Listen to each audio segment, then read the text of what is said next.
Manfaat fasilitas pelayanan kesehatan tipe B. Apa itu rumah sakit tipe B? Rumah sakit tipe B adalah rumah sakit yang menyediakan fasilitas dan kemampuan medik paling sedikit 4 spesialis dasar, 4 spesialis penunjang medik, 8 spesialis lain, serta 2 subspesialis dasar. Rumah sakit tipe B biasanya didirikan di setiap ibu kota provinsi yang menampung rujukan daya rumah sakit kabupaten. Fasilitas yang bisa didapatkan dari pelayanan kesehatan tipe B yaitu masyarakat bisa mendapatkan fasilitas seperti pelayanan medik umum, pelayanan gawat darurat, pelayanan medik spesialis dasar, pelayanan spesialis penunjang medik, pelayanan medik spesialis lain. Kemudian pelayanan medik spesialis gigi mulut, pelayanan medik subspesialis, pelayanan keperawatan dan kebidanan, pelayanan penunjang klinik, serta pelayanan penunjang non-klinik.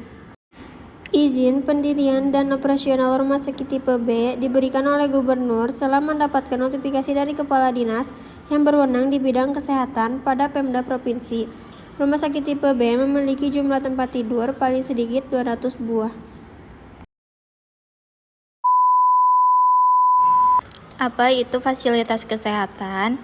Suatu alat dan atau tempat yang digunakan untuk menyelenggarakan upaya pelayanan kesehatan baik promotif, preventif, kuratif maupun rehabilitatif yang dilakukan oleh pemerintah pusat, pemerintah daerah, dan atau masyarakat.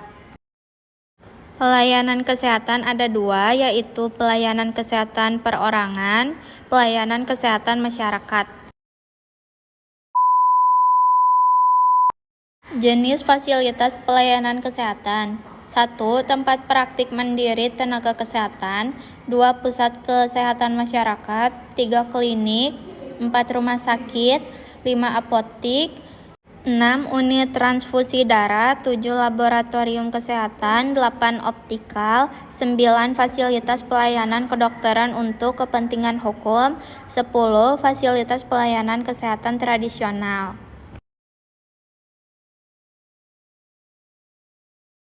Di wilayah Kota Denpasar di atas rata-rata nasional.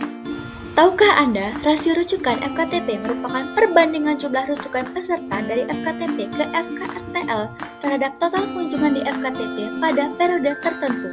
Selama tahun 2021, 100 FKTP dari 123 FKTP atau sebesar 81,30%, rasio rujukannya mencapai lebih dari 15%. Apa yang mempengaruhi rasio rujukan? Rasio rujukan dipengaruhi oleh 1. Jumlah peserta terdaftar di masing-masing FKTP. 2. Jumlah peserta sakit yang berkunjung ke FKTP. 3. Jumlah peserta sakit yang berkunjung ke FKTP dan dirujuk ke FKRTL. Apa sih penyebab kenaikan rasio rujukan? 1. Kurangnya pemahaman peserta terkait prosedur rujukan dan cakupan pelayanan di FKTP. 2. Belum optimalnya peran FKTP sebagai gatekeeper dalam pelayanan kesehatan. 3. Belum optimalnya rujuk balik dari FKRTL ke FKTP untuk pasien kondisi stabil. 4. Pasien lansia rentan terkena penyakit kronis sehingga pasien perlu dirujuk ke dokter spesialis. 5. Pasien meminta rujukan ke rumah sakit tidak indikasi medis. Lalu, bagaimana menangani pasien ketika meminta rujukan? Pertama, memahami tipe pasien, di mana kurangnya pemahaman pasien terkait penyakit yang diderita. Kedua, memahami kondisi pasien. Hal ini dilihat dari pemeriksaan vital atau fisik pada pasien. Ketiga, memberikan edukasi kepada pasien. Sebagai dokter, memberikan edukasi kepada pasien. Keempat, memahami karakter pasien. Apakah pasien sedang tergesa-gesa, panikan, sehingga mudah dalam keadaan emosi? Bagaimana pelayanan rujukan yang tepat? Pertama, melakukan pemeriksaan fisik yang diberikan. Kedua, dokter membuatkan kartu rekam medis sehingga pasien bisa diputuskan untuk dirujuk. Ketiga, merujuk pasien ke rumah sakit sesuai spesialis yang dianjurkan dokter. Keempat, diagnosa pasien bisa diperiksa melalui laboratorium. Bagaimana upaya menurunkan rasio rujukan? 1. Memastikan pemeriksaan dan pengobatan kepada pasien tuntas diberikan di FKTP.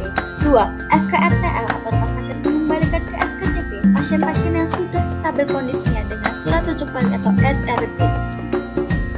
3. Rujukan diberikan atas indikasi medis dan bukan atas permintaan peserta. 4. Melakukan entry seluruh pelayanan baik kunjungan maupun rujukan peserta ke dalam aplikasi Piket. Tips hidup sehat. 1. Olahraga. Untuk menjaga tubuh yang sehat, umumnya dapat berolahraga selama 30 menit per hari, sehingga badan kita akan tetap fit dan bugar. 2. Menjaga pola makan. Dalam menjaga pola makan, pentingnya mengurangi makanan yang mengandung minyak berlebihan, makanan cepat saji, serta diimbangi dengan makan sayur dan buah. Ketiga, istirahat yang cukup. Waktu tidur ideal yakni sekitar 8 jam per hari. Pentingnya tidur yang cukup merupakan sebuah kebutuhan untuk menjaga tubuh dalam keadaan sehat. Terima kasih.